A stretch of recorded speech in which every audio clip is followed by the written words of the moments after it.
video. This video will explain to you about Newton's rings experiment by interference method. So Newton's ring experiment is conducted with the aim of finding radius of curvature of the plano-convex lens. The plano-convex lens like this, we want to find radius of curvature of this plano-convex lens by the Newton's ring method. Okay. So I will first tell you what are the operators used in this experiment. Okay. So here we are going to use a monochromatic light source. Okay. So we are going to use a red color light source of wavelength 659 nanometer. Okay. And then we are using a lens here, the plano-convex lens. A lens which is plane on one side and convex on the other side. We are also using a plain glass plate and a lens stand. We will also use a travelling microscope here, and we are also using an inclined glass plate. So all this experiment setup I will show you in the diagram. Shown in this diagram, the plain glass plate is kept here. Above the plain glass plate, we are going to keep a plano-convex lens like this. So as you can see, the convex part is in touch with the plain glass plate. The plane part of the plano-convex lens is upward direction. So this is kept below the travelling microscope, and then you can see an inclined glass plate there, and a light source will now pass a monochromatic parallel beam of light, which will be reflected by the inclined glass plate. The reflected light will now fall on the plano-convex lens normally, and after reflection the light will be seen through the travelling microscope. So this is the experimental setup that we have to start with, and when we see through the travelling microscope, we are going to get these kind of circular fringes. These are called as the Newton's rings. So here we see alternate bright and dark fringes formed. The reason for the formation of these fringes is interference. So as you all know, interference is due to the superposition of two or more waves. Okay. So how we have the interference taking place is shown in this diagram here. So as you can see, a one ray of light AB coming and falling on the plano-convex lens is refracted through this convex lens in this path BC, and it is reflected by this convex part and going along this path here CB and as ray 1. Another part of the same light is also reflected by the plain glass plate, and it is going along the path D and going as the second ray 2. So these are the two rays which are having a small path difference between them. So depending upon the path difference between the ray 1 and ray 2, you will have either constructive interference or destructive interference. So if you have constructive interference, you will get bright ring. If you have destructive interference, you will have dark ring. So this is how interference will be formed, and you see that the thickness of this air film between the plano-convex lens and the plain glass plate will decide what is the path difference between the ray 1 and 2. So accordingly, we will find that the interference pattern formed will be circular in shape because the air film is having circular symmetry. Okay. So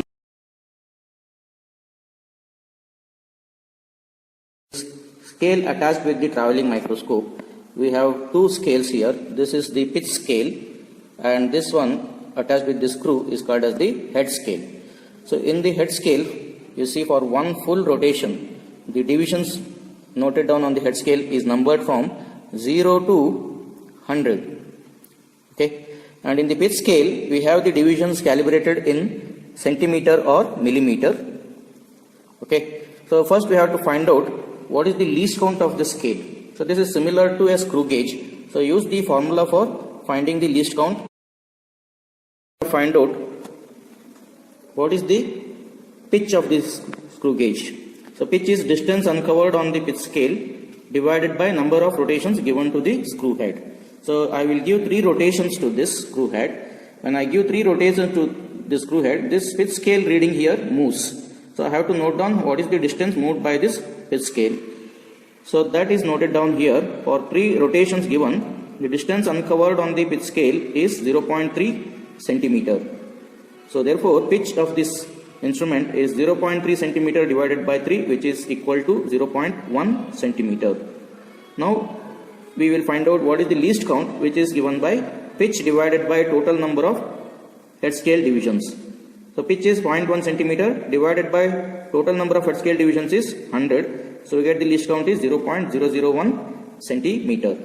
Okay. So this least count value is 0.001 centimeter. We have to use it in finding the total reading, which is given by PSR plus HSR into LC. So in this formula, least count value you have to substitute by 0.001 centimeter. Now coming to done in the apparatus. So this is the source of light. I will keep it before the travelling microscope. So here below the travelling microscope you can see the inclined glass plate, which I can keep it at any angular orientation using this screw here. Okay, using this screw I can keep the inclined glass plate at any angle.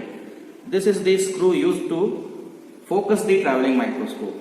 Okay, and this screw is actually the head scale, and this is used to turn the microscope or move the microscope along the horizontal scale. Now I am also going to keep this lens system. Okay, so this is the lens stand, above which I am going to keep the plain glass plate.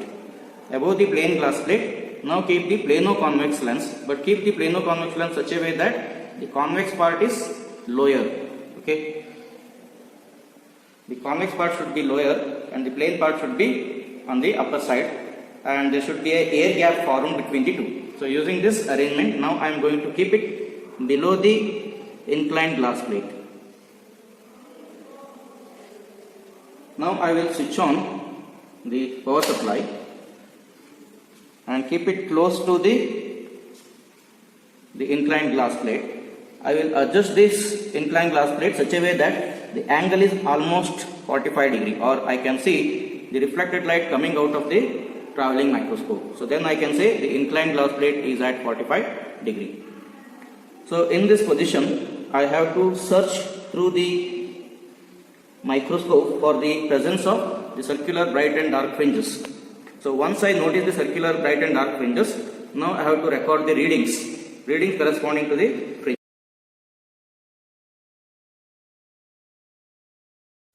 Now coming to the experimental part, I told you we get the circular fringes when we observe through the travelling microscope.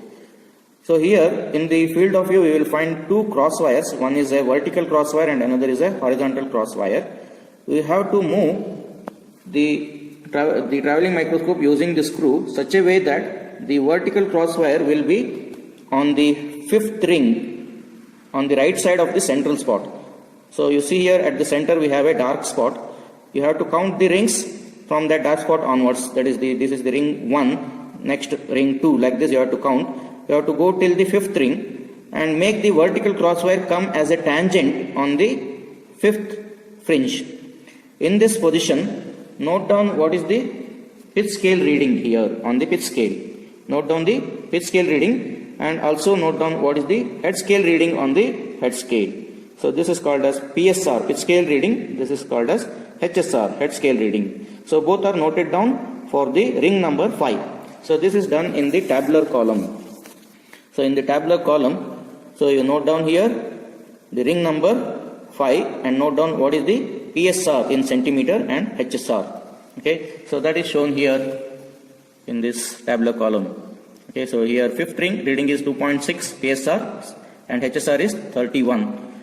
Then we get the total reading using the formula 2.6 plus 31 into least count, which is 0.001. So that is equal to 2.631 centimeter. So this is the reading for fifth ring. So now we have to continue from fifth ring to the fourth ring. So now I have to move the travelling microscope again using the screw. Looking through the travelling microscope, I have to adjust the vertical crosswire now on the fourth ring. So when the vertical crosswire is coming as a tangent on the fourth ring, again note down what is the pitch scale reading and what is the head scale reading. So it is noted down here. So pitch scale reading is coming same 2.6, but head scale reading has changed here. So note down that accordingly. Similarly, now continue taking readings for third ring, second ring, first ring, like this. So you have to now move toward the central spot. From the fifth ring on the right side, I am moving towards the first ring on the towards the central spot. So this way I get 5 different readings for ring number 5, 4, 3, 2 and 1. Now we have to continue this reading on the other side of the central spot also. On the other side of the central spot also, we have to consider the reading. So that is on the left side of the central spot. Again, go for ring number 1, note down the PSR reading and HSR reading and find out the total reading. So this way, go on taking the readings up to 5th ring on the left side of the central spot. So this is the reading part in this experiment. So totally you observe we are going to take 10 readings here. 5 readings for the rings on the right side of the central spot and 5 readings for the rings on the left side of the central spot. Okay, these readings must be taken very, very carefully. The readings obtained in the table 1 is now written here in the table number 2 here like this. So here is the ring number 1, 2, 3, 4, 5. This is the microscope reading for left side and right side. The readings what we obtained in the previous table, we have to transport these readings to the table number 2 here. Okay, so the 5th ring reading in the table 1 is 2.631, that is written here. Similarly, 4th ring reading written here like this. You have to go on writing it carefully. Okay, and once the readings are noted down, now you take the difference between the left side reading and right side reading for the same ring. So for ring number 1, the left side reading is 2.571. For the ring number 1, right side reading is 2.424. So difference between these two you note down. So that is here we are getting is 0.147 centimeter. So this is nothing but the radius of the first ring.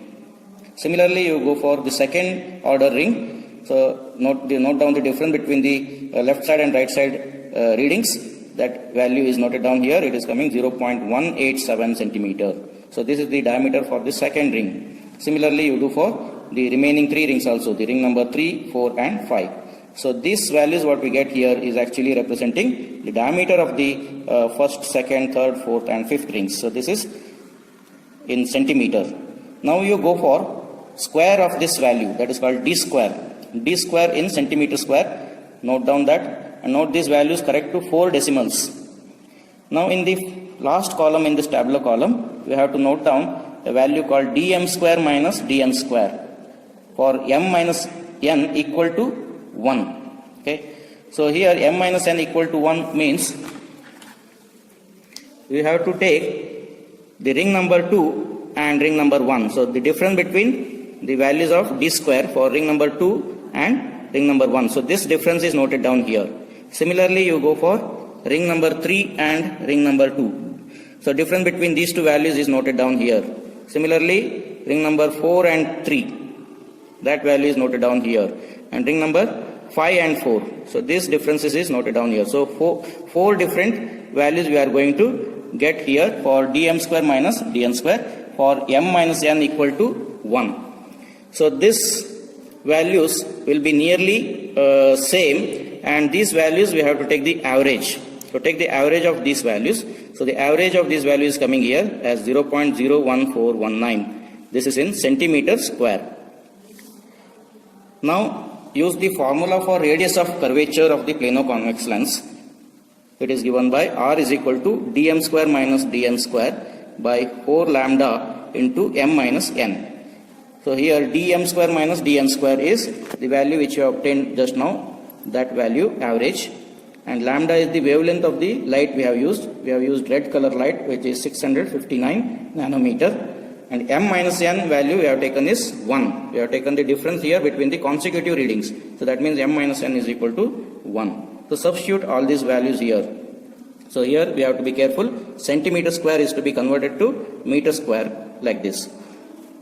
So 0.01419 into 10 power minus 4 converted to meter square, it will be multiplied by 10 power minus 4 divided by 4 into lambda 659 into 10 power minus 9 into m minus n value is 1. So substituting all this, we get the radius of curvature to be 0.53 meter.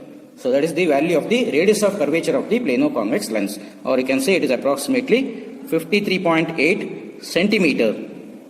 So this is how we can find out the radius of curvature of a plano-convex lens by the study of the Newton's rings formed by the interference pattern.